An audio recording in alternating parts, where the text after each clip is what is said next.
നീയൊക്കെ നരകിച്ച് ചാവടി. ഉറപ്പാണ്, നീയൊക്കെ നരകിച്ച് പുഴുത്ത് ചാവും. നിന്റെ ഒലക്കമ്മല വീഡിയോ കാരണം അയാൾ ആത്മഹത്യ ചെയ്തെന്നാണ് കേട്ടത്.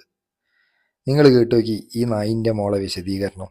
എന്താ അവള് പറയുന്നതെന്ന് നോക്കാലോ. വേണ്ടിയിട്ടുള്ള വീഡിയോ അല്ല കേട്ടോ, ഒരു ഗുരുതരമായിട്ടുള്ള മാനസിക സാമൂഹിക പ്രശ്നത്തിന്റെ വിശദീകരണമാണ്. ഇന്നലെ ഞാനൊരു പബ്ലിക് ബസ്സിൽ നിന്നുള്ളൊരു വീഡിയോ ഷെയർ ചെയ്ത്. എന്താണെന്ന് വെച്ച് കഴിഞ്ഞാൽ, ഒരാള് മനഃപൂർവ്വം എൻ്റെ ശരീരത്തിൽ സ്പർശിക്കുന്ന ഒരു വീഡിയോ ഇട്ട് എൻ്റെ ഫോണിൽ വീഡിയോ ഓണാക്കി ഇങ്ങനെ പിടിച്ചു. ഈ വീഡിയോ ഓണാക്കിയത് അയാൾ കണ്ടിട്ടുണ്ട്. അയാളത് കണ്ടുകൊണ്ടിരിക്കെ തന്നെ അയാൾ കുറച്ചു നേരം അങ്ങനെ നിന്നു. എന്ത് കോപ്പാണടി അയാൾ ഇതിൽ ചെയ്തത്? അയാൾ എന്താണ് ഇതിൽ ചെയ്യുന്നത് എന്ന് പറഞ്ഞു. വീഡിയോ എടുത്താലും എനിക്ക് പ്രശ്നമില്ല, എങ്ങനെയായാലും പ്രശ്നമില്ല, ഞാൻ ചെയ്യാനുള്ളത് ചെയ്തുകൊണ്ടിരിക്കുന്നുള്ളത്.